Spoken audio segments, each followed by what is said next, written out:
moral para ele, porque ele é meu parceirão, ele é meu tradutor de Libras em todos os sermões nossos lá entra no Face da Lapa no sábado de manhã às 10, você vai ver eu pregando e o Éder me traduzindo lá em Libras, né?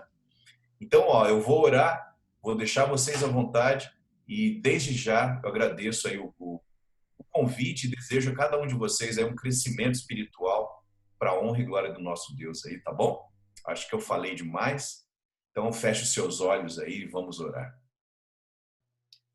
Deus Todo-Poderoso, louvado seja o Senhor pelo dom da vida, pelos seus cuidados, pelo seu carinho, por tudo que o Senhor tem feito por cada um de nós, Pai. E louvado seja o Senhor também, porque em momentos como esse, nós somos motivados, reavivados pelo Senhor, pelo seu Santo Espírito. Vivemos num momento difícil, temos recebido muitas notícias ruins, pessoas sofrendo. Mas ao mesmo tempo, Senhor, se estivéssemos em dias normais, sem essa tecnologia que temos hoje, quantas pessoas estariam estudando para serem professores de Bíblia? Pai, Deus seja louvado pelo envolvimento de cada um desses teus filhinhos. Que o seu Santo Espírito batize cada um deles. Que eles manuseiem a sua palavra com autoridade vinda dos céus. Que ao abrirem a sua palavra, sejam instrumentos poderosos nas mãos do seu Santo Espírito. E muitas almas sejam entregues ao seu reino através de cada um dos seus filhos aqui, Pai. Abençoa o pastor Éder, pastor Igor, na condução desse projeto, Pai. Que cresça cada vez mais e que cresça para a honra e glória do Senhor. Oramos em nome de Jesus. Amém, Pai. Amém. Amém. Glória a Deus. Obrigado, pastorzão. Pessoal, faz um joinha para mim aí. Eu vou deixar vocês aí, tá bom? Beijão aí no coração de cada um de vocês aí, tá bom, meus irmãos queridos? Tchau, tchau. Valeu, crentão. Deus abençoe. Queridos, é o momento do sorteio agora, beleza? Vai ter sorteio, nem sabia, rapaz. Assim rapaz. é. O sorteio, ao invés... o cara vai ganhar uma oportunidade para ensinar. Vamos lá. Vamos pro sorteio aí. Espera aí. Orando.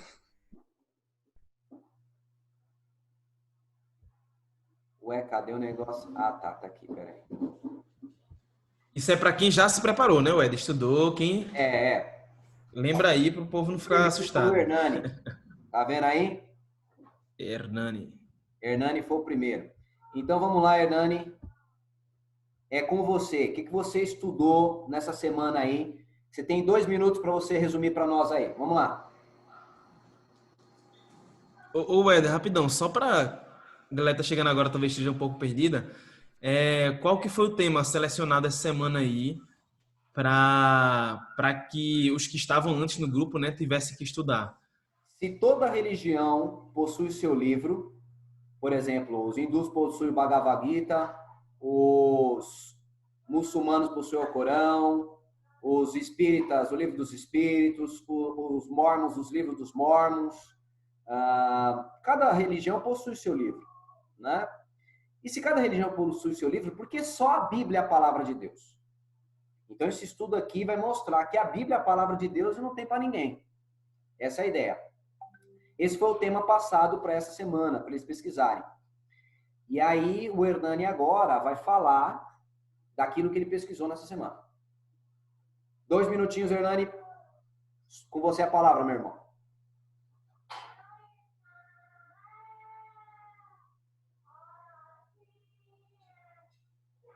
O Hernani desmaiou de emoção.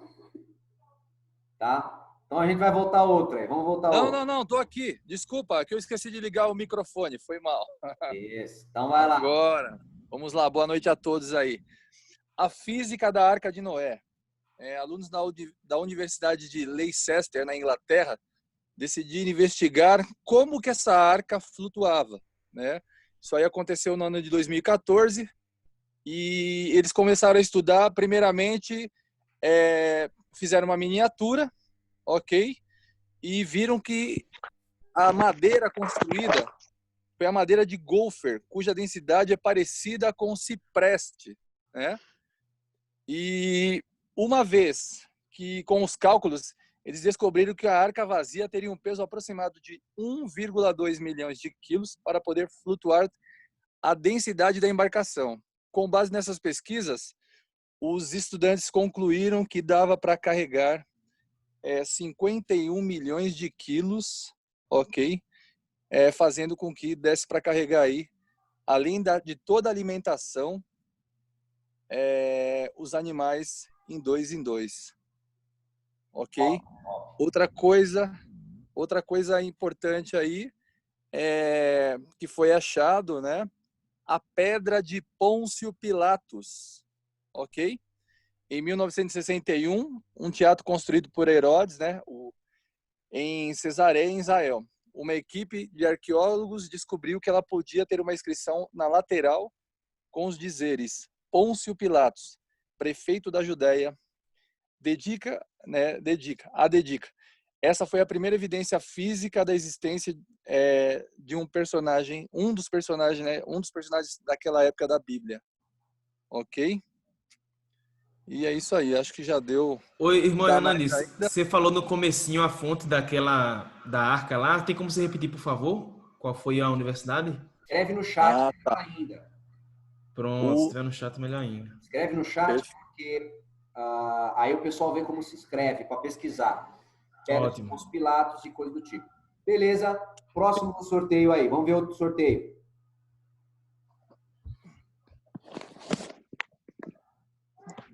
Vamos ver, Hernani.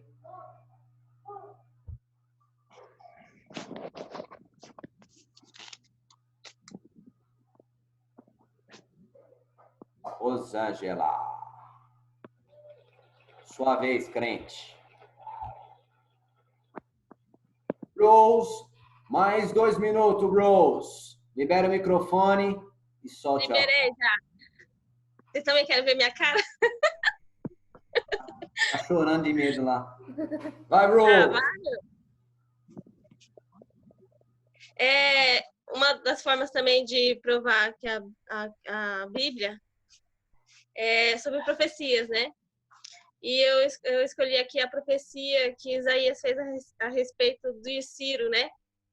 O grande, que foi o Medo-Persa, que destruiu Babilônia. Daí eu utilizei o texto de Isaías 45, de 1 a 5, que fala assim: assim diz o Senhor aos seus ungidos, a Ciro, a quem tomou pela mão direita, para abater as nações diante de sua face e de cingir os lombos dos reis, para abrir diante dele as portas, e as portas não se fecharão. Eu irei adiante de ti, endireitarei os seus caminhos tortos, quebrarei as portas de bronze e despedaçarei os ferrolhos de ferro. Dar-te-ei tesouros das trevas e as riquezas encobertas, para que possas saber que eu sou o Senhor, o Deus de Israel, que te chama pelo teu nome, por nome do meu servo Jacó, e de Israel, meu eleito. Eu te chamo pelo teu nome, ponho-te o teu nome, e ainda que não me conheceste, eu sou o Senhor e não há outro. E fora de mim não há Deus. Eu te fortalecerei, ainda que não me conheças, né? E em Isaías 45, 13 também fala assim: eu despertarei a Ciro na minha retidão, endireitarei a todos os caminhos, e ele reedificará a minha cidade e soltará os meus cativos por preço, não por presentes, diz o Senhor dos Exércitos. Então, isso foi profetizado 150 anos antes de Ciro nascer, né, pelo profeta Isaías, e se cumpriu na época de Daniel. E o Top. Deus menciona o nome do cara 150 anos antes do cara nascer. Não, 100 anos antes dele nascer. Não, 150, sei lá. Mais de um século antes do cara nascer. E aí vem o cara libertador aí. Interessante essa profecia aí. Tem mais alguma coisa, Rose? Tem também os tijolos de Babilônia, né? Que onde... por muitos anos, os historiadores e arqueólogos, né, eles questionaram a velocidade da Bíblia por não encontrar evidências sobre Nabucodonosor, um personagem importante no livro de Daniel. Aí o Rodrigo Silva, curador adjunto do Museu de Arqueologia Bíblica do NASP, juntamente com outros arqueólogos bíblicos, ele contribuiu para que essas críticas fossem desbaratadas, né? E foi achado um tijolo iraquiano com inscrições na língua acádia. Foi suficiente para fortalecer a historicidade da Bíblia e derrubar as críticas. Usando gramáticas acadianas, Rodrigo Silva traduziu a inscrição que dizia Nabucodonosor, rei de Babilônia, provedor de Exagil e Exida, filho de primogênito de Napolazar. Posteriormente traduzida, foi confirmada por doutores em teologia, como Oséias Moura, que estudou acadiano na PUC do Rio de Janeiro, e além de ser reconhecido por especialistas da Universidade de Andrews e de Budapeste, né? Então, assim, quem diria que foi assim, foi um projetista que trabalhou numa construção civil lá no Iraque, né? E que trouxe essa pedra como um artefato, assim, tipo uma lembrança. Aí ele se mudou para perto do NASP, lá de Engenheiro Coelho, conheceu o Rodrigo Silva e mostrou essa pedra. Você nem vê Deus guiando. Você nem vê Deus guiando. Vamos lá.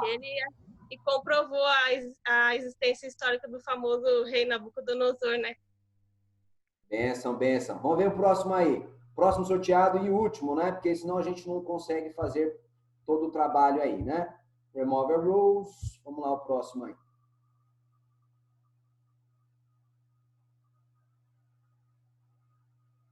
Carlos tá aí? Eu não vi o Carlos e a Aline ainda. Carlos tá aí, Carlão? Carlos não está presente. Vou passar o próximo aqui.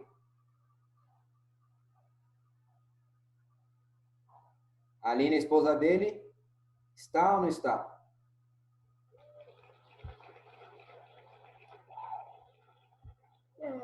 Eles não estão, né? Vamos lá.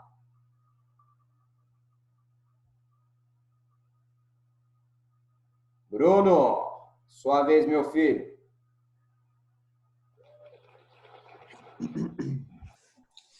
Já desativei o mudo aqui. Boa noite para todos. Estão todos ouvindo bem? Só dá um joinha, bem?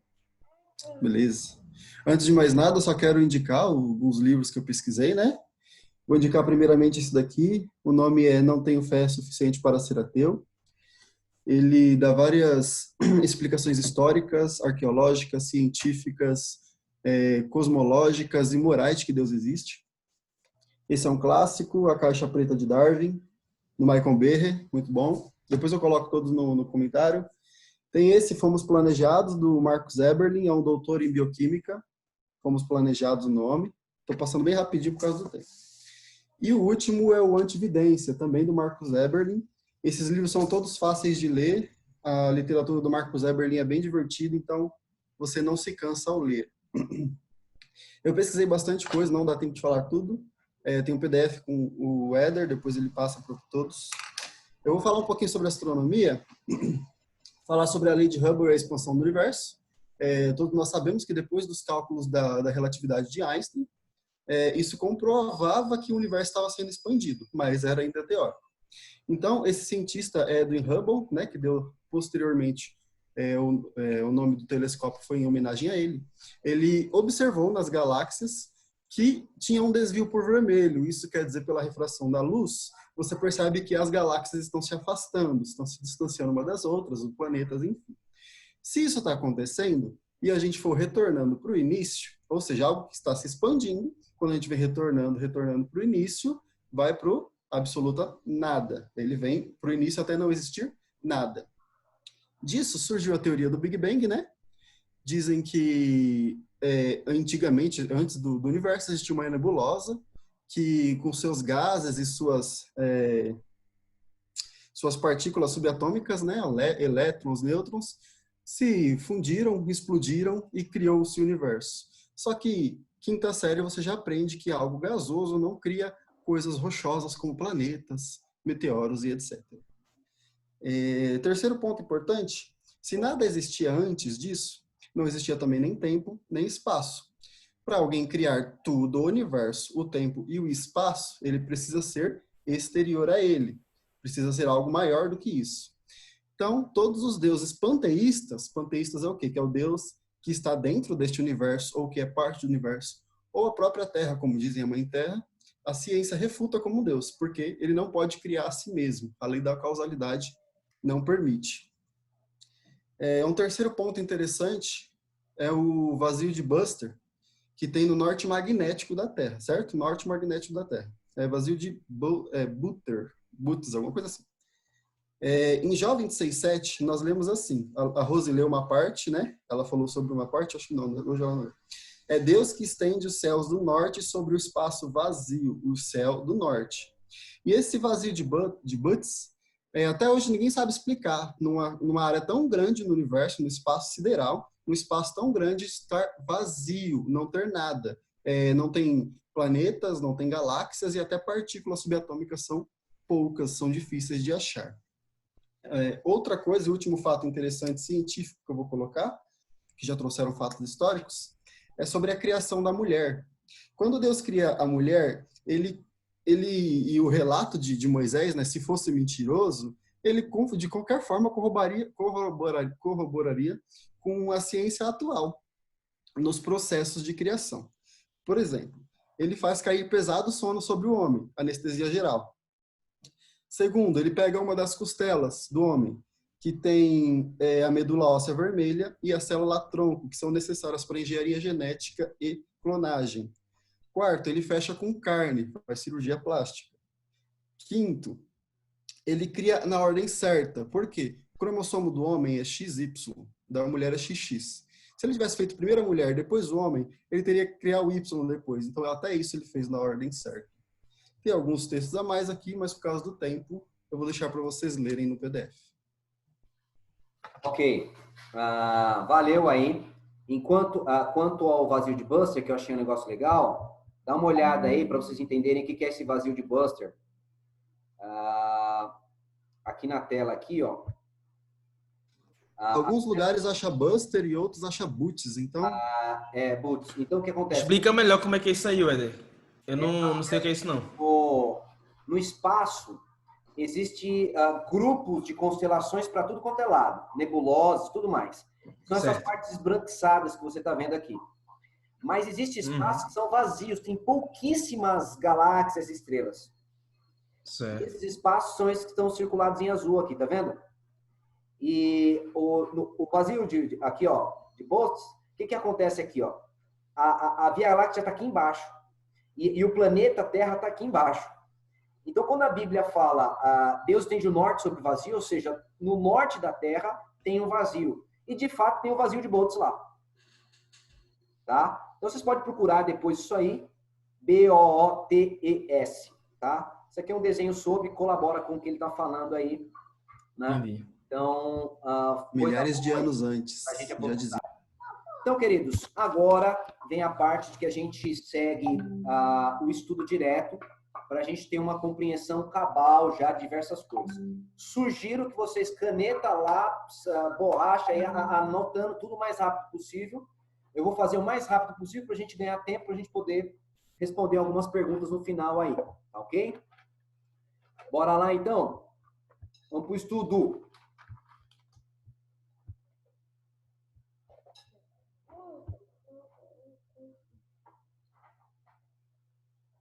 Ok?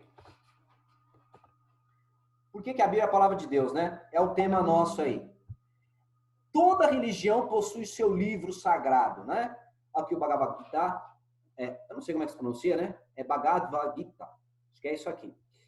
Livro de Mórmon, né? Kabbalah, que é um livro judaico com ocultismo. Bíblia de satanismo aqui. O Talmud, né? Que é uma espécie de comentário bíblico.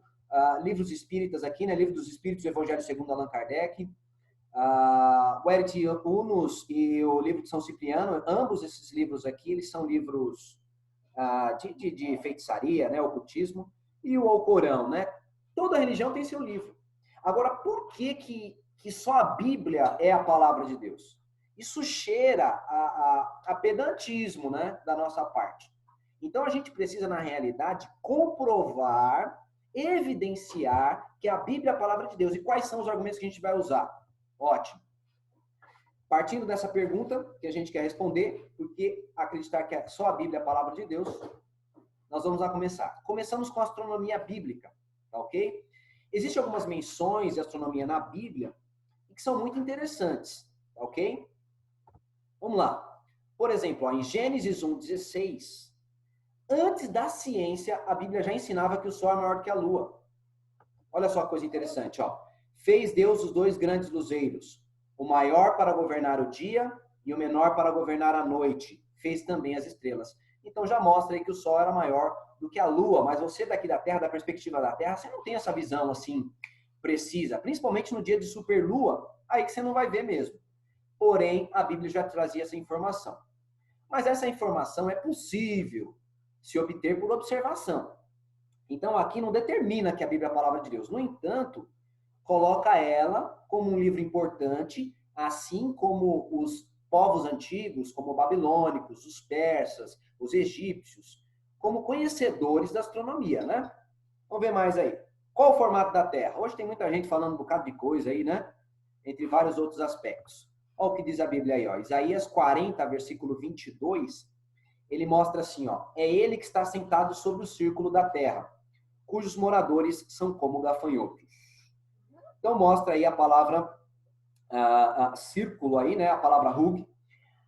Alguns teólogos não aceitam isso como evidência, que eles falam que círculo pode ser um círculo vazado, entendeu? Então não pode ser que o profeta tenha dito isso. Outros estudiosos já aceitam essa visão e eu faço parte desse grupo daqueles que acreditam que a Bíblia já antecipava o formato da Terra, né? Então acontece o seguinte aí. Alguns argumentam o seguinte, que a palavra Hug é a palavra compasso. Pois é, mas quando foi escrito esse texto aí, não existia compasso. Compasso foi inventado em 1200, né? E Isaías foi escrito em 740 a.C., né? Então é um texto aí que já mostra, antes da ciência descobrir, que a Terra era redonda. Porém, isso também pode se descobrir por observação. Aristóteles, ele chegou a verificar isso por meio do eclipse. Então, quando a sombra da Terra era projetada na Lua, aí ele percebeu que ela era arredondada, né? Então ele fez essa afirmação. Então, não deixa a Bíblia como palavra de Deus, porque tem outros povos aí, mas muitos que já não têm essas evidências já vão ficando para trás. A Lua tem luz própria? Não, a gente sabe que a Lua é um satélite natural da Terra, aí não tem luz própria. Como é que ela fica iluminada? Ela reflete a luz do Sol. E olha o que a Bíblia fala, Jó 25, verso 5. Eis que até a Lua não tem brilho. Então, antes da ciência descobrir, a Bíblia já falava que a Lua não tem luz própria. Próximo.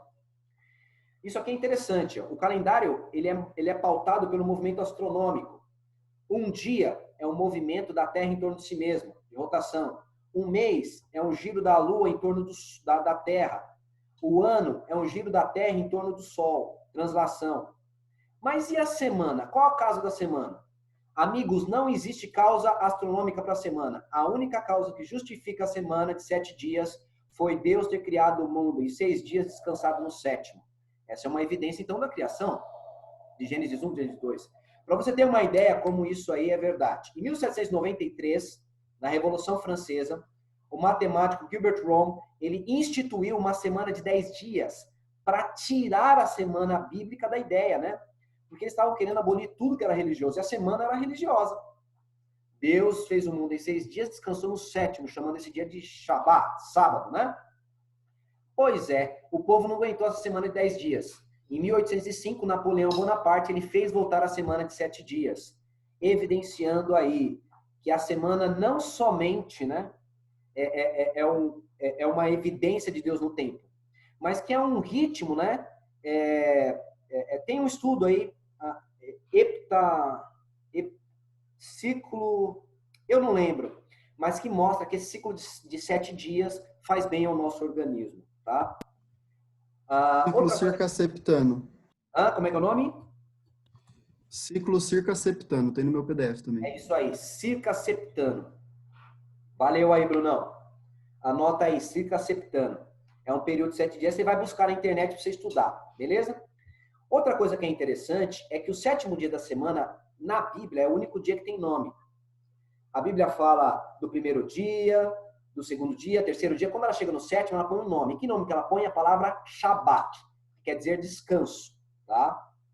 O que é interessante é que é o seguinte: se a semana original, de fato, era do jeito que a Bíblia explica, os povos, quando se espalharam da Torre de Babel, eles levaram consigo a ideia de semana e se espalharam para o mundo. Então, é muito provável que no mundo inteiro a gente encontre, se é verdade a Bíblia, semana de 7 dias. E, na verdade, a gente acaba encontrando. Agora, não somente isso. É que esses povos que se espalharam pelo mundo, eles mantêm, muitos deles, a palavra com uma derivação da palavra hebraica Shabbat, quer dizer descanso. Por exemplo, no Esperanto é a palavra sábado. Você tem aqui, ó, uma memória da letra Shin, tá? Como essa aqui. Você tem o som do A, né? Do Kametz. Você tem o Beit, você tem o A, você tem o Tav, correto? Na palavra sábado. Em georgiano, ó, bem semelhante, ó, Shabbat. No grego, sábado. Nós temos aqui no espanhol, sábado. No inglês hoje é Saturday, dia de Saturno. Por quê? Por causa da influência românica. Mas se você procurar no dicionário inglês, você vai verificar que ainda tem a palavra sábado. Ela permanece ainda no dicionário, tá ok? Porque era a influência anterior, era o nome do dia da semana anterior. Então você percebe que os dias da semana ainda mantêm o 7º dia chamado Shabat, ou seja, sábado, que é a palavra descanso no hebraico. Agora, como é que esses povos, que não tem nada a ver com os hebreus, mantêm o 7º dia chamado descanso no hebraico? É uma evidência da criação em 6 dias e Deus descansando no 7º. Sintonia fina. O que é sintonia fina? O universo ele precisa de condições precisas demais para poder existir a vida. Só para você ter uma ideia, assim, ó. Imagina aí, qual a probabilidade, né? Qual a probabilidade de eu jogar um ovo de um prédio de 100 metros e ele cair no concreto e ele não quebrar? Qual a probabilidade? Muito ínfima, né? Agora, imagina agora o tamanho dessa probabilidade se eu aumento para 10 ovos, eu jogando de cima de um prédio de 100 metros e esses ovos caindo no concreto, eles não se espatifarem, os 10. Muito pior ainda a probabilidade, né? Pois é, essa probabilidade é criancinha perto da probabilidade de toda a sintonia fina, de toda os elementos químicos, todos os números que tem nele, serem perfeitamente adaptados para o surgimento da vida de modo aleatório, surgindo pelo acaso, né? Dá uma olhada o que grandes físicos falam, ó. Esse aqui é um astrônomo, tá? E astrofísico. Onde quer que os físicos olhem, eles veem exemplo de sintonia fina. O que é sintonia fina? Equilíbrio perfeito, as coisas muito bem ajustadas, que o acaso não é capaz de construir, por causa da lei da entropia, que tudo está se estragando, tudo está se destruindo, tá? Vamos lá. Olha esse aqui, ó, Stephen Hawking. O fato notável é que os valores desses números parecem ter sido finamente ajustados para tornar possível o desenvolvimento da vida. O que ele está dizendo? Parece que alguém preparou o caminho para que a vida pudesse surgir. E ele não está errado. Foi assim que aconteceu. Deus ajustou tudo finamente para que a vida pudesse surgir. Queridos, se a Terra fosse mais perto do Sol, queimava. Se ela fosse mais distante, congelava. A quantidade de oxigênio que tem, ela é precisa. Para a gente respirar, e se tivesse oxigênio demais, pegaria fogo em tudo. Se tivesse menos oxigênio, nós não sobreviveríamos. Então, é tudo muito bem ajustado. Procurem por sintonia fina. Quando vocês forem estudar isso, vocês vão verificar o que os cientistas falam sobre. Olha esse outro físico aqui, ó, de Oxford. Se alguém afirma não ser surpreendido pelas características especiais do universo, que o universo tem, ele está escondendo a cabeça na areia. Essas características especiais são surpreendentes e improváveis. O que é surpreendente? O que é improvável? É assim, ó, não dá para dizer que não foi alguém que fez. É assim, ó, imagina que você acha uma câmera fotográfica no deserto. Você vai pensar que foi a areia que explodiu e criou aquela câmera? Não. Da mesma forma ele. Não dá para você afirmar que não foi alguém que fez. Outro camarada aí, ó, Fred Hoyle. Uma interpretação de senso comum, ou seja, as pessoas comuns como nós, olham esses fatos e sugerem um superintelecto mexeu com a física. Ou seja, Deus, né? E que não existe forças cegas dignas de se comentar a respeito da natureza. Isso o povo comum é que fala, somos nós. Agora, olha o que ele fala. Os números, ou seja, os cálculos, os estudos que eles fazem, que se calculam a partir dos fatos, parecem-me tão avassaladores a ponto de quase não poder questionar essa conclusão. Ele está dizendo assim, gente, quase que não dá para a gente reclamar contra os crentes, quando os crentes dizem que Deus criou. Porque é tudo tão bem ajustado que não dá, quase que não dá para a gente acreditar que as coisas são feitas do nada. Então, são evidências de que a sintonia fina só pode ter sido feita por alguém. Tá ok? Próximo, vamos lá. Existe para mim poderosa evidência de que há algo acontecendo por trás de tudo. Olha só o que esse camarada fala. Ele recebeu aí, ó, a medalha de Kelvin, né? Do Reino Unido. Vamos lá. Parece como se alguém detalhadamente afinou os números da natureza para fazer o universo. A impressão do design é esmagadora. Design é projeto, ou seja, alguém projetou, alguém fez. É como um arquiteto que antes de construir o prédio, ele faz aquele desenho da planta. É o que ele está dizendo aí. Então são os físicos, os caras da área de grandes universidades que estão dizendo que quando você estuda de fato a física, você percebe que dizer que as coisas foram do acaso é bobeira. Vamos ver argumentos científicos. A Bíblia, antes da ciência, já prevenia diabetes e obesidade. Quando? Provérbios 25, versículo 16 e verso 27. Diz assim, achaste mel, coma apenas o que te basta. Comer muito mel não é bom. A Bíblia, então, está dizendo que comer muito mel vai dar problema. E qual o problema que dá comer muito mel? Diabetes e obesidade. Vamos para o próximo. Circuncisão, Levítico 12, verso 13. Você verifica lá vários benefícios da circuncisão hoje. Mas antes de descobrirem isso, os homens criticavam Israel. Até que os cientistas começaram a verificar que as mulheres judias tinham baixa incidência de câncer no colo do útero, os homens tinham baixa incidência de câncer peniano, tinha-se menor taxa de infecção urinária, né, eles, e menor risco de doenças sexualmente transmissíveis, né? E eles foram estudar, e quando eles verificaram, é que aquela pele que é extraída, ela é uma pele porosa, e ela abriga germes. E quando ela acessa o útero, ela causa problemas. Quando ela acessa a uretra, aí, esses germes, ele causa esses problemas aí. Olha que coisa fantástica aí, ó. A circuncisão em homens adultos, né, em machos adultos, reduz significativamente o risco de adquirir HIV. Tem países na África que é obrigatório fazer circuncisão porque ela reduz a possibilidade de pegar HIV. Ou seja, Deus ordenou uma cirurgia numa época que ninguém conhecia, sabia de nada, mas ela era para o benefício do seu povo. Amigo, isso não pode ser fruto do acaso. Você acha que um camarada ia levantar de manhã e falar assim, nega, traz para mim a faca que eu vou cortar o pipiu do Júnior? Ninguém pode imaginar uma coisa dessa. Só Deus, aquele que conhece o maquinário, podia inventar isso. Outra coisa que é interessante é que é o seguinte, Deus ordenou só a circuncisão masculina e não a feminina. O Alcorão, né, os muçulmanos, eles fazem circuncisão feminina. A Bíblia não, só masculina. E só a circuncisão masculina até hoje revelou eficiência científica saudável para o organismo. A feminina não. Mais uma evidência e mais um ponto para a Bíblia. A Bíblia proíbe comer carne de porco, Levítico 11, versículo 7 e 8, Deuteronômio 14 e tal. Proíbe comer carne de porco. E a ciência já mostra. Bacon, presunto, salsicha causam câncer. Alerta a Organização Mundial de Saúde. A gente verifica mais aí, ó. Gênesis 2:7 diz que Deus fez o homem do pó. Isso é muito estranho. Muito estranho.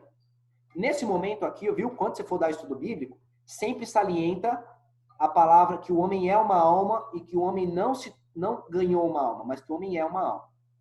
Isso você vai preparar o caminho para estudos futuros, tá ok? Olha só o que acontece aqui, ó. E formou Deus o homem do pó da terra. Isso aqui parece loucura, né? Fez um boneco de barro, soprou e virou a gente, com sentimentos, pensamentos, criatividade. Pois é.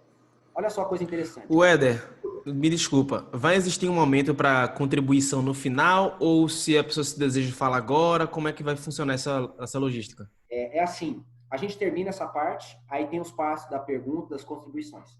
Ok, perfeito. Valeu. Beleza? Porque é o seguinte, eu posso fornecer esse PDF aqui para vocês e eu vou fornecer PDF porque eu quero que vocês façam seus próprios PowerPoints, para não chegar num lugar para comer um PowerPoint. Então, eu passando tudo, o cara sabe mais ou menos o que é para ser dito, tá? Quando você estuda a composição do corpo humano, o que você encontra? Cobre, zinco, selênio, molibdênio, flúor, iodo, manganês, cobalto, lítio, alumínio, cálcio, ou seja, elementos que se encontram na Terra. Mas não para por aí, não. A Science Daily, aí, né, Diário Científico, eles disseram o seguinte, aí, ó, publicaram um estudo do Dan Luo, da Cornell University. Ele diz assim, ó, a argila pode ter sido o berço da vida na Terra, sugere novo estudo.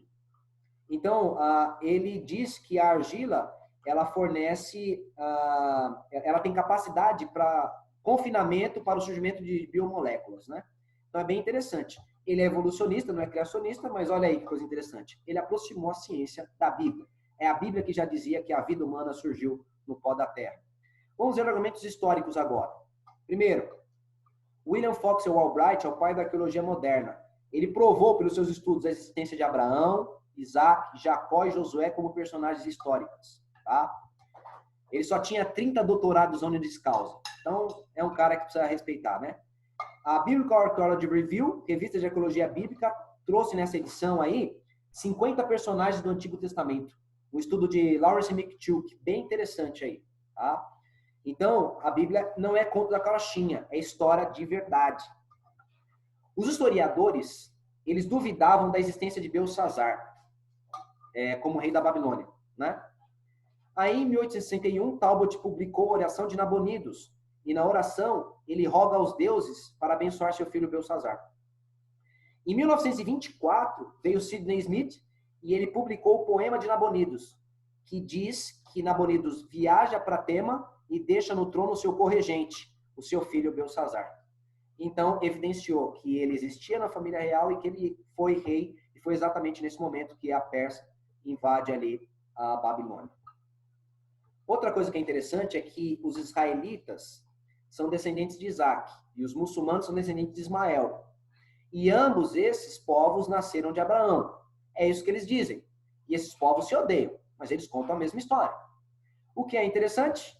A ciência já verificou isso, ó. Judeus e árabes irmãos. Pesquisa mostra parentesco profundo entre adversários. Isto é. Olha esse outro aqui, ó, da Folha. Por meio de DNA agora. DNA revela descendentes judeus e muçulmanos medievais na América Latina. E olha o que ele fala aqui embaixo, no subtítulo. Descendentes do Abraão bíblico. É a ciência aí comprovando a veracidade histórica da Bíblia Sagrada. Estela da Fome. Isso aqui eu tirei do livro do Rodrigo Silva, aquele livro Escavando a Verdade, né? Olha que ele é uma estela que foi achada no Egito. E olha só a coisa interessante, ó. Eu choro sobre o meu trono. Todos no palácio estão em angústia, porque Rapi, o Nilo em forma deificada, né, tem falhado na sua tarefa, num período de 7 anos. O grão se tornou escasso e secou. Ele fala de uma fome que durou 7 anos. Aí você lembra da fome que aconteceu na época de José. Para frente. Aqui nós vemos semitas, aqui, ó, vindo comprar alimento no Egito. Tá? Evidência também da história aí que a Bíblia conta, né? Da fome que aconteceu na época de José. Na parede de um vizir é tipo um governante lá no Egito, chamado Rekhmiri, foi encontrado ali esse afresco aí. E essa pintura, ela mostra escravos semitas na parte superior construindo tijolos, do jeito que a Bíblia ensina, né? Que aconteceu lá na época no livro de Êxodo. Outra coisa que é interessante é que o nome de Moisés não é um nome hebreu, é um nome egípcio, né? Ele é a derivação do verbo mis, né? Pode ser mes, misés ou mos. E eles tinham o costume de associar o nome de um deus a essas palavras. Por exemplo, você vê aqui, ó, Amos é nascido do deus Lua. Ramous, nascido do Deus Sol. Ptahmous, nascido do Deus Criador. E Moisés é exatamente essa palavra Mous. Ela não é hebraica, ela é egípcia, evidenciando a veracidade histórica da Bíblia Sagrada, né? Inclusive, nesse livro, aí na página 94, 95, o Rodrigo Silva comenta que, possivelmente, ele usa outro camarada que menciona isso, né? Possivelmente, o nome de Moisés era Rapimous, nascido do Deus do Nilo. Só que ele, como cresceu, abandonou o seu nome idólatra aí, Rapi, que é o nome do Deus, e só ficou com Mous, nascido. Outra coisa que é interessante, Estela de Tel-Dan, é um documento sírio que menciona a casa de Davi. Até então, Davi duvidava-se da existência dele. E aí já corrompe a existência de Salomão, de Roboão e tudo mais. Mas foi achado aí casa de Davi. Ok? Obelisco negro de Salmanaser. Ela demonstra que o rei Jeú se prostrou perante Salmanaser, rei. Então, o rei aí, assírio, ele mencionando que o rei de Israel se prostrou perante ele. E isso é evidência histórica da Bíblia Sagrada. Inscrição de Siloé menciona aí a construção do túnel feito pelo rei Ezequias, tá? No livro de 2 Crônicas, capítulo 32. Né? Então, foi achada uma inscrição que confirma que isso foi verdade. Foi achado também o Heródio, né? As ruínas do túmulo de Herodes, o Grande, e foi aquele que ordenou o infanticídio na época de Jesus. Né? Então, é interessante achar esses elementos aí que se relaciona e se correlaciona com a historicidade bíblica. Cravos na crucifixão. Foram encontrados aí cravos nos pés de uma pessoa, né? No moçada aí, né? E o que é interessante é que é o seguinte, até então falava-se que os romanos amarravam, usavam cravos, mas e aí? Ninguém tinha comprovação. E agora foi comprovado aí que a historicidade da Bíblia Sagrada aí, da crucifixão de Cristo, é real, né? E mostrou até mesmo, ajudou eles a entenderem como é que se crucificava. Não era martelando o peito do pé, mas martelando na lateral do pé, colocando as pernas um de cada lado ali do tronco. Inscrição de Pilatos foi mencionada aí pelo Hernani, né? Foi achada aí, e antes disso não se duvidava da existência desse Pilatos. Depois veio Flávio José, veio outros aí, né? Que menciona ele aí, né? A sinagoga de Cafarnaum, junto aí com uma igreja bizantina, elas foram construídas na casa de Pedro, que era discípulo de Cristo, né? Então é bem interessante aí, né? Que Pedro concedeu sua casa aí para a construção de uma sinagoga, né? Profecias. Você pode ver Salmo 22 com o Novo Testamento. No verso 1 ele menciona a frase que Jesus dizia na cruz, Deus meu, por que nos amparaste? Mais 1070 anos antes de acontecer. Mostra que as pessoas meneariam a cabeça olhando para Jesus, quando ele estivesse na cruz. Mostra que a vida de Jesus seria preservada quando bebê. Mostra que os soldados repartiriam suas vestes. E mostra que o Messias morreria com as mãos e os pés transpassados. E foi exatamente o que aconteceu 1070 anos depois. Então, profecias são tremendas aí, né? Outra profecia que foi mencionada pela Rose é a de Ciro, né? O nome de Ciro sendo mencionado mais de 100 anos antes do cara nascer, né? Como libertador do reino de Israel. Sociologia. Tem várias coisas, a gente só pegou algumas aqui, ó. Nenhuma outra religião no mundo recupera mais pessoas das drogas, nenhuma outra restaura jovens, casamentos e famílias como o cristianismo. Falou o senador Magno Malta ali no Congresso, quando os homens tentaram tirar a Bíblia da casa de recuperação. Aí ele foi contra lá e venceu o voto dele aí. Sociologia, a gente pode olhar também a guarda do sábado. Por quê? O que a gente faz no sábado? Doar livros, ensina a Bíblia, visita cadeias, visita doentes, visita amigos, vai em coral, vai na igreja, enfim, fazemos obras de caridade, ou seja, é bom para a sociedade a guarda do sábado. Os camaradas chamam a gente de escravo, mas escravo é eles que não param de trabalhar. Nós somos livres, livres para servir e encontrar os amigos no sábado. Honra teu pai e tua mãe. Até o mais encapetado do mundo quer que seus filhos obedeçam a ele. Então esse mandamento é bom para toda a sociedade. Sexto mandamento, não matarás. Isso aí está na legislação do mundo inteiro. Ou seja, é bom para a sociedade. Não adulterarás. Até o traidor não quer ser traído. Então isso é bom para a sociedade também. Quanta desgraça não aconteceu por causa de adultério. Não furtarás. Amigo, se você roubar o celular lá do bandido, ele vai ficar bravo, viu? Fica muito nervoso. Então, amigos, é um mandamento bom para toda a sociedade. Não dirás falso testemunho. Isso aqui funciona até na cadeia. Se o camarada for lá falar besteira lá, os camaradas matam ele, corta a língua dele e põe no peito. Não cobiçarás. Todo mundo ama esse mandamento também. Ninguém gosta de gente invejosa, né? Enfim, será que a fé estimulada pela Bíblia traz algum benefício? Quando você tem fé na Bíblia? Vamos ver mais aqui, ó. Revista Época. A fé que faz bem à saúde. Novos estudos mostram que o cérebro é programado para acreditar em Deus e que isso nos ajuda a viver mais e melhor. G1.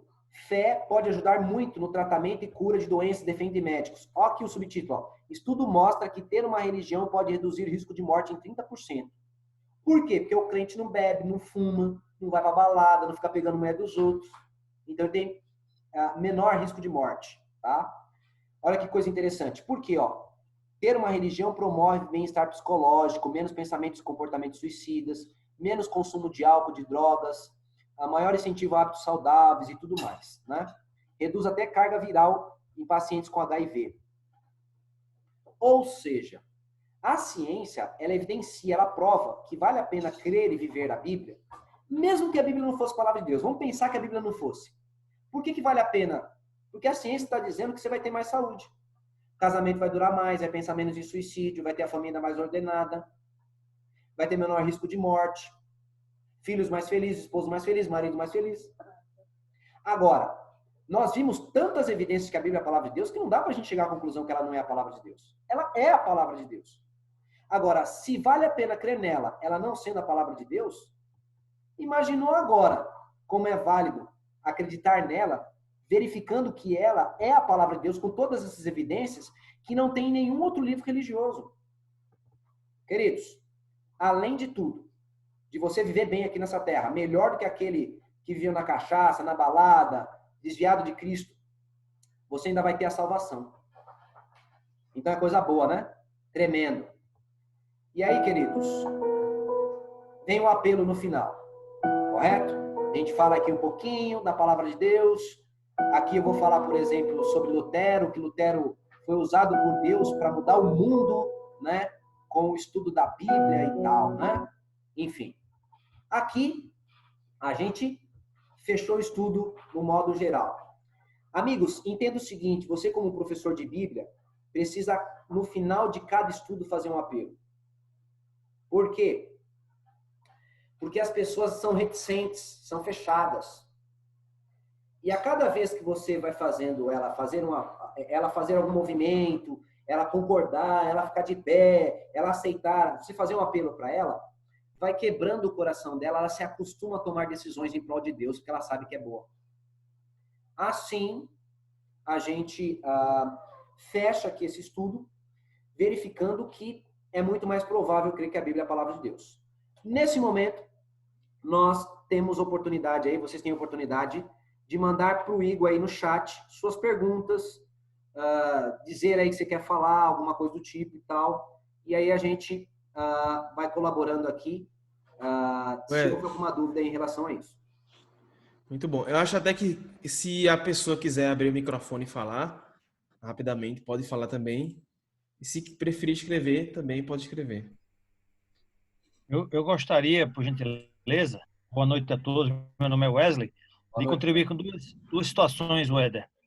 Quando você falou em relação à semana, que o Bruno falou aquela palavra que eu não gravei, que está também lá no PDF dele, eu estava lembrando de outra palavra, o hebdomedário.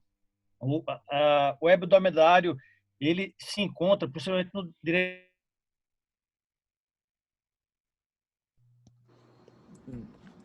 Deu uma travada aí. Cortou, meu filho. Tá cortando aí. Trabalho. Wesley, tu vai ter que repetir que travou. Repete aí. A parte da palavra. Como é o nome da palavra?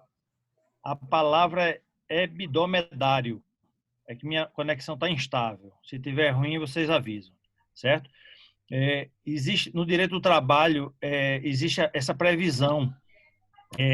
E na OIT eu peguei aqui, existe também o descanso hebdomedário, ou seja, o descanso semanal. Ou seja, todo trabalhador tem direito a um dia de descanso. Claro que nossa Constituição prevê preferencialmente o domingo, mas essa questão do do aspecto semanal, na nossa legislação trabalhista brasileira e na mundial, ela entende a semana como 7 dias e entende que deve haver um descanso, um dia de descanso, certo? Isso é só um ponto. E outro ponto que eu queria só acrescentar em relação à ciência é quando a gente lembra da circuncisão a ser feita ao 8º dia, em função da vitamina K e da protobina, né? A protobina, ela é um agente que ajuda na coagulação. E no 8º dia, a ciência veio reconhecer que ela tem 110% de ação, ou seja, na coagulação do sangue na hora que ele é feito. Então, quando Deus falou que ia ser no 8º dia, não foi aleatório. É só essas 2 contribuições para exaltar o nome do Senhor. Louvado seja Deus aí. Amém. Valeu mesmo. Excelente contribuição. Protombina e vitamina K. Perfeito aí. Queridos, deixa eu falar uma coisa para vocês. Nós vamos passar depois a sugestão no grupo, que é para vocês estudarem durante a semana. O que vocês devem fazer? Vocês devem recolher as informações que vocês mas organizar num PDFzinho. Desse modo aqui, ó. Olha o que o Bruno fez. Vamos pegar o do Bruno aqui para a gente verificar. Tá? Deixa eu ver. Abrir o PDF. Aqui, ó. Tá aparecendo na tela de vocês aí? Sim. Ok. Olha aí o que ele fez, ó. Ele separou lá, por exemplo, astronomia. Aí o que ele buscou de astronomia? Ó, ele colocou lá o paradoxo de Olbers, e aí ele colocou a fonte, ele tirou aqui, ó, da Universidade Federal do Rio Grande do Sul, e aí ele coloca aqui uma explicaçãozinha para ele poder falar. Tá vendo aqui, ó? Aí ele fala do Big Bang, aí ele colocou a fontezinha aqui, ó. Ele separou, criou um PDF. Por quê? Qual vai ser a nossa ideia? A gente reunir esses materiais na nuvem. Joga esse PDF lá, e todo mundo que for fazendo sua pesquisa, joga lá. Vai ter informação desencontrada, vai ter informação errada, mas, amigos, a gente vai concentrar num lugar só, um bocado de informações aí, dos quais a gente vai poder tirar ali novas informações para formar os nossos estudos. Isso vai fortalecer a equipe, do modo geral. Beleza? Muito bom. Próximo aí. O Éder, vamos lá. Toca fogo. Boa noite, pastor. Eu gostaria de fazer um acréscimo aí também com relação à Bíblia. Pode fazer, filho. Boa noite aí, pastor Welder. Boa noite a todos aí. Eu gostaria também de fazer um comentário sobre a descoberta do Mar Morto, né? Com um pastor de ovelha que descobriu intacto lá o livro de Isaías, né? Que é uma mini Bíblia dentro da própria Bíblia, né? E eu queria só deixar esse comentário aí sobre a descoberta do Mar Morto também. É isso aí. Os manuscritos de Qumran, porque até então tinha aquela conversa. A Bíblia foi mexida, a Igreja Católica mudou tudo e tal. E os manuscritos de Qumran vieram para contrapor todas essas ideias aí. Foi muito bom, muito bom. Obrigado pelo seu comentário aí, Salim. Vai lá, Igor. Éder, vamos lá. É o seguinte, a respeito de tudo que a gente viu, nós conseguimos comprovar a veracidade da Bíblia, realmente. Ok, existiu. Agora, quanto à tradução, será que essa tradução que está nas nossas mãos, ela é realmente a tradução correta? E outra coisa, como não seguir em uma linha deísta? Por que eu estou fazendo essa pergunta? Recentemente estava conversando com um amigo que ele é judeu, e ele acredita na Bíblia e tal. Só que ele acredita que as coisas que aconteceram não aconteceram do jeito que está na Bíblia. E ele me apresentou uma outra versão, uma outra tradução. Eu não sei, inclusive eu não pesquisei nada sobre isso ainda. E eu quero já ver se você sabe alguma coisa. Que ele falou do Codex Sinaiticus. Não sei se você já ouviu falar. E ele me mostrou o Codex Sinaiticus. E ele me disse, olha, essa tradução é a tradução... Aí ele mandou ir no Wikipedia, eu vi lá que é a tradução mais correta do grego e tal. E aí ele me mostrou alguns trechos e mandou eu abrir na minha Bíblia e ele mostrou que era diferente a tradução. E ele acredita que, por exemplo, quando Moisés fala de que o mar se abriu, o mar realmente não se abriu mesmo, mas houve um acontecimento científico, o mar estava congelado. Quando ele fala de Adão e Eva, ele diz que, na verdade, Adão e Eva, eles tinham um corpo de energia. E quando tem aquele trecho lá que Jesus ele matou o cordeiro e deu vestes para ele, na verdade, ele deu esse corpo humano que nós temos hoje, deixou de ser aquela energia. Então, ele acredita em um outro tipo de tradução.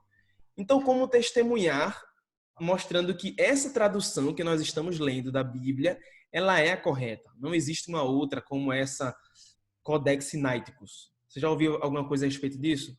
Nós estudamos na faculdade, cara, mas aí, para puxar isso aí, cara, os primeiros semestres. Mas é o seguinte... Eu posso falar um pouco também. Como é que eu lidaria com essa circunstância? Primeiro, amigo,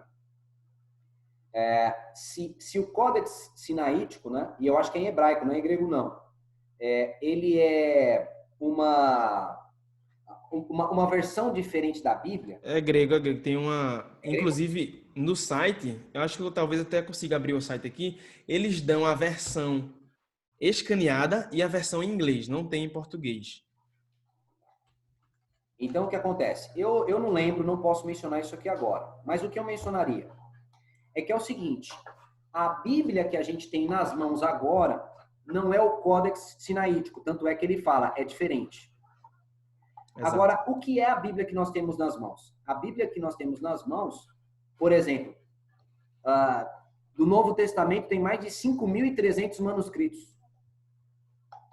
Ou seja, a igreja cristã não se espalhou com o Codex Sinaítico, se espalhou com a Bíblia que a gente tem na mão. Então, há um consenso, mesmo naqueles que são contrários à Bíblia. Aqueles caras, Rudolf Bultmann, e de vários outros caras aí que são contrários aí, né, à ideia de milagres do tipo, não há dúvida de que 99% da Bíblia é exatamente como veio. E eles falam por quê? Porque achou o manuscrito grego lá não sei onde, mas achou o manuscrito hebraico não sei onde, achou no outro na língua, achou no copta, achou uma coisa. E esses textos, eles se casam. E não é o Código Sinaítico. Porque se é diferente, então não é o Código Sinaítico. Então eu diria isso. Como é que a igreja cristã se desenvolve, o povo de Deus se desenvolve, e a Bíblia que se espalha para o povo não é a verdadeira, é a falsa. Pronto, é exatamente usando esse argumento, ou pelo menos parecido com esse argumento, que ele diz que os judeus estão corretos e os cristãos não. Porque ele diz assim, o argumento que ele usou, como é que o cristão hoje, ele depende todo da igreja católica. Todo tipo de conhecimento bíblico que você tem, ele foi moldado. Porque essa outra tradução que é correta. E através da igreja, através ele falou de Santo Agostinho, se eu não me engano, dos primeiros tradutores, colocou-se ali essa diferença. Então, ele mostrou um trecho nessa outra tradução que falava assim, dizia, ele chegou e os abençoou. E na tradução que eu li da minha Bíblia, diz, Jesus chegou e os abençoou. Então, ele diz, olha, essa palavra Jesus aqui, ela foi acrescentada com o tempo. Ela não foi... não está no original, digamos assim. Eu encontrei o site aqui, deixa eu mostrar para sim. Rodrigo, presta atenção nisso aí. Ele traz aqui em PDF, ele traz escaneado aqui ele traz em grego e aqui em inglês, né? Não tem em português, não. Igor, o que acontece aí nessa circunstância aí? Exatamente esse 1%, que os camaradas dizem, né? Que a Bíblia não é precisamente o que for, são exatamente essas coisas que são irrelevantes. Por exemplo, um pronome pessoal, no caso reto, referindo-se a Jesus. Ele os abençoou. O contexto diz que é Jesus. O verso de cima diz que é Jesus. O verso de baixo diz que é Jesus. Só não tem o nome Jesus. E um copista, poderia, numa escorregadela lá, o cara ter colocado Jesus. Embora ele tenha feito isso, e não estava, por exemplo, no texto original, estaria, por exemplo, o pronome ele, amigo, é o mesmo ele, é o mesmo cara. E isso acontece normalmente na questão de tradução. É essas diferenças, por exemplo, um diz caridade, outro diz amor, e essas pequenas diferenças são irrelevantes. Tanto que os caras já não trabalham mais em cima dessa ideia de a Bíblia não é como era. Agora, eles trabalham que milagre não existe, isso é um conto popular que eles acabaram inventando. Eles tiveram que mudar o teor da discussão, porque não cola mais esse negócio aí.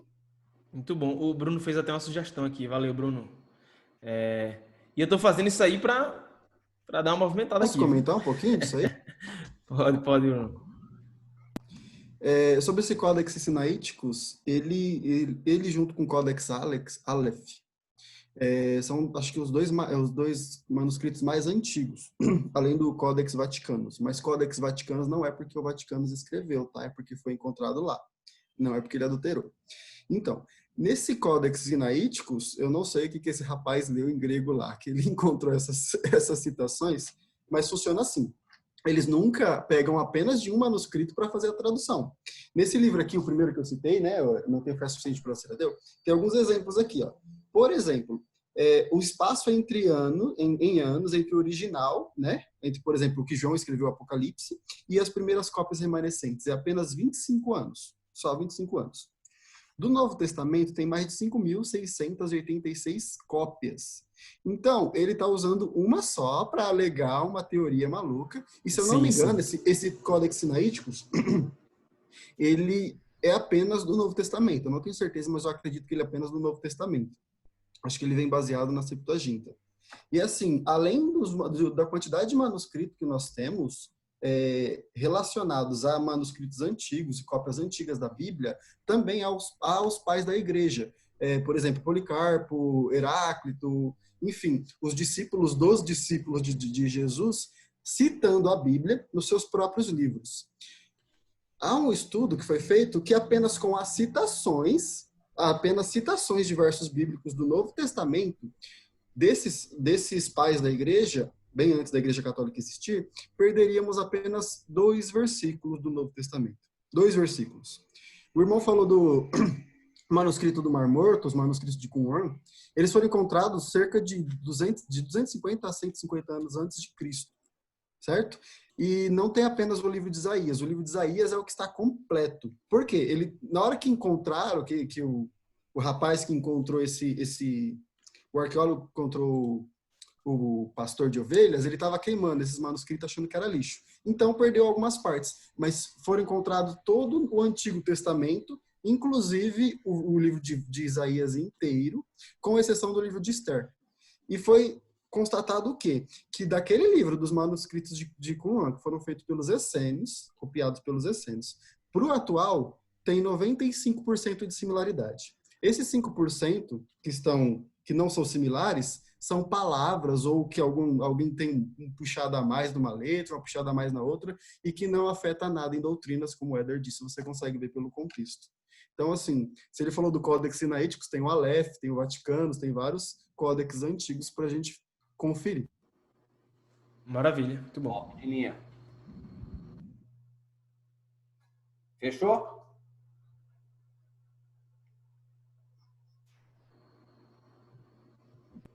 Tem um irmão no chat querendo fazer uma missão. Alguém falou aqui o Genilson. Sou eu mesmo. Vai lá, Genilson. Boa noite aos irmãos, obrigado aí pela oportunidade. É o seguinte, eu gostaria também de fazer uma contribuição pequena a respeito da profecia de Daniel. É interessante que Daniel 12, ele fala assim: tu, porém, Daniel, encerra as palavras e sela o livro até o tempo do fim. Muitos esquadrarão e o saber se multiplicará. Daniel ali ressalta sempre que ele tem uma dificuldade de entender essa profecia, porque algo que seria revelado só existiria lá no tempo do fim. O que acontece? Quando nós estamos falando de história, sua composição, o seu fundamento, nós encontramos Halicarnasso ali, o Heródoto de Halicarnasso, o pai da história. Ele dá forma e substâncias para fundamentar e elaborar a história, estruturalizar a história. Depois de Heródoto estruturalizar a história, fundamentar, ele cria ali todo o cenário histórico, toda a base que nós precisamos para aprender história. Durante um tempo, a história ela é pausada. Isso daí está nos livros didáticos de ensino fundamental. E a história ela é pausada.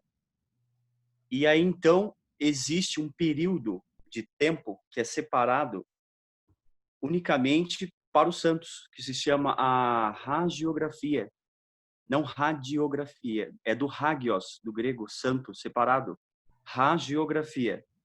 É separado esse período de tempo para o estudo dedicado da hagiografia, da biografia dos santos, onde ali nós aprendemos o que Daniel diz aqui no verso 7. Ele fala assim que, ele novamente pergunta, né, se os irmãos permitirem, eu vou ler aqui o verso 7, ele diz assim, ó: ouviu o homem vestido de linho que estava sobre as águas do rio, quando levantou a mão direita e esquerda ao céu e jurou, por aquele que vive eternamente, que isso seria depois de um tempo, 2 tempos, metade de um tempo. E quando se acabar a destruição do poder do povo santo, essas coisas se cumprirão. Então, dentro da história, de maneira imparcial, nós vemos ali que é separado um período de tempo, onde nós entendemos que é a hagiografia, que é a biografia dos santos, ela é separada, num sentido assim completamente imparcial, até porque os homens não se inclinaram para a Bíblia para poder separar esse tempo. Você vê que ela se prova sozinha, né? Até porque não houve ali um posicionamento parcial de falar assim, não, agora vamos parar porque lá em Daniel está escrito agora que nós devemos nos dedicar à biografia dos santos. Não, simplesmente dentro do período histórico houve a pausa para se aplicar esse estudo que nós chamamos de hagiografia hoje, e é um documento, é um estudo que vai contribuir para que nós entendamos que aquilo que Deus vê lá na frente, o que vai acontecer. E aí, verso 9 diz assim, ele respondeu, vai Daniel, porque essas palavras são encerradas e seladas até o tempo do fim. Então, a biografia dos santos, ela deu início no século XIV, e aí, durante esse período, no fechamento ali, na queda da igreja, e aí a liberdade de poder abrir agora as literaturas, todo documento histórico para poder se embasar ali historicamente, estava liberto. E ali a biografia dos santos foi elaborada durante esse tempo. Então, uma coisa que eu acho muito curiosa é, vendo nos livros didáticos, isso a gente aprende na escola, a biografia dos santos, que foi elaborada ali, contribuindo juntamente com a profecia de Daniel. Uma coisa que o anjo falou de maneira para Daniel entender no tempo do fim, e foi elaborada de maneira imparcial. São coisas que nós estamos vendo aí de acordo com os documentos que os irmãos colocam. Coisas que são elaboradas não porque andam junto com a Bíblia de maneira parcial, e sim acontecem porque o Senhor está agindo.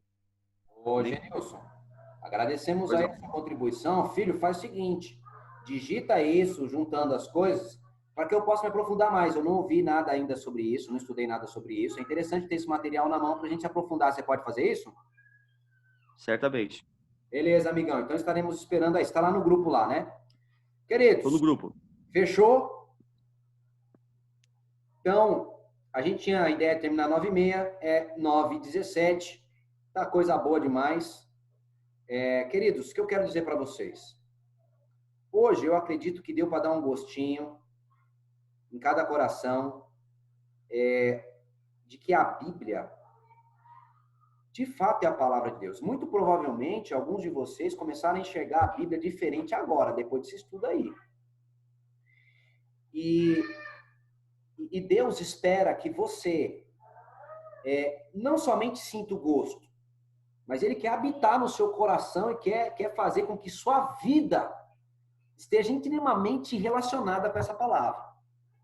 Se nós fizermos isso, meus irmãos, para a honra e glória de Deus, esse trabalho aqui eu sei que vai ser escrito lá no céu, com letrinhas de ouro, porque foi um trabalho fenomenal.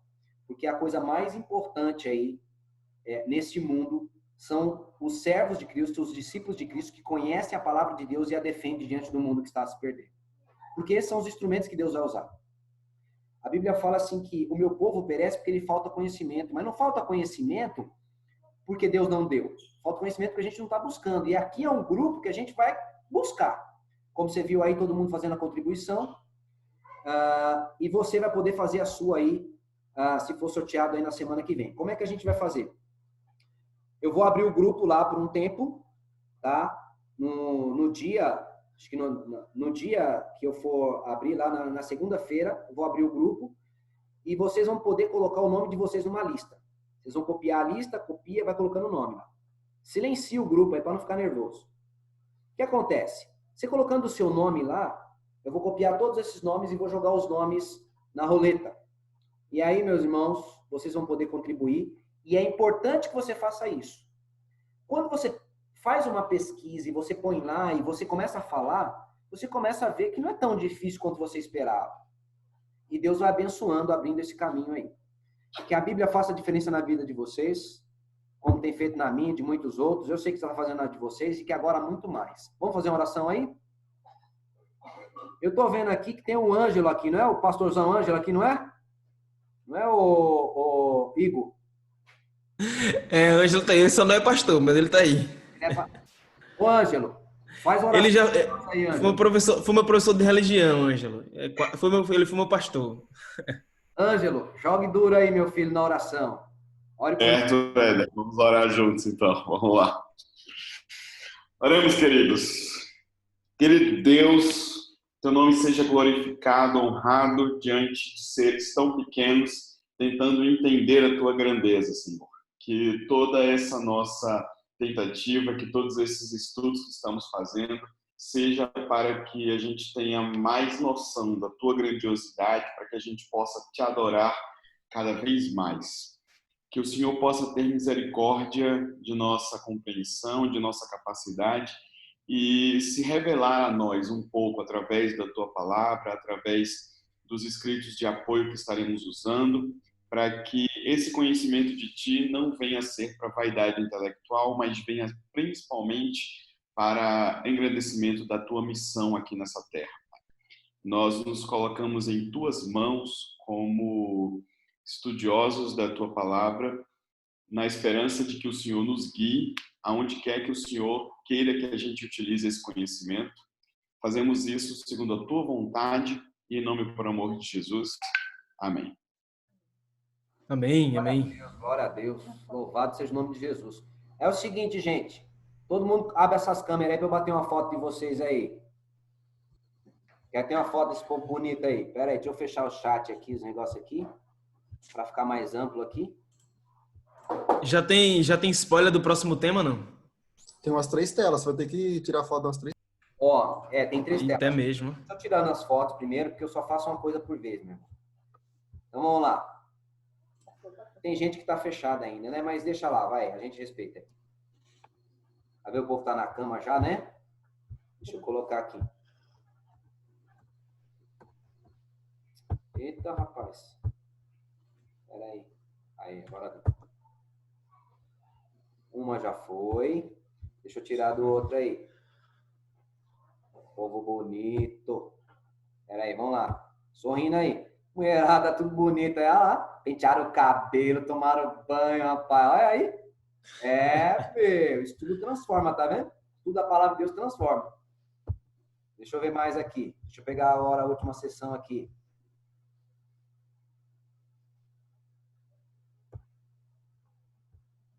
Pronto, galera.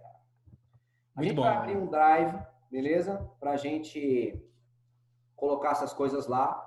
Nós vamos jogando lá. Vai ter atividades também para vocês fazerem. Porque vai chegar um momento que eu vou falar assim para vocês. Pode começar a mandar mensagem para os seus amigos para vocês ensinar a Bíblia para ele. Então, vocês vão ter que começar a levantar seus próprios alunos. E o objetivo é que esse aluno se entregue a Cristo Jesus. Então, meus irmãos, vai chegar nesse momento aí. Então, eu digo para vocês estarem atentos ali às orientações e Deus vai ser glorificado. Agradeço demais a presença de vocês aí e até o próximo aí. Valeu, Igão! Valeu, galera. Até mais. Valeu, Éder. Manda no grupo lá o próximo tema que eu já quero começar a estudar já. Hoje. Boa, coisa boa. Deus abençoe aí. Shalom. Vamos com Deus aí. A paz do Senhor, meus irmãos.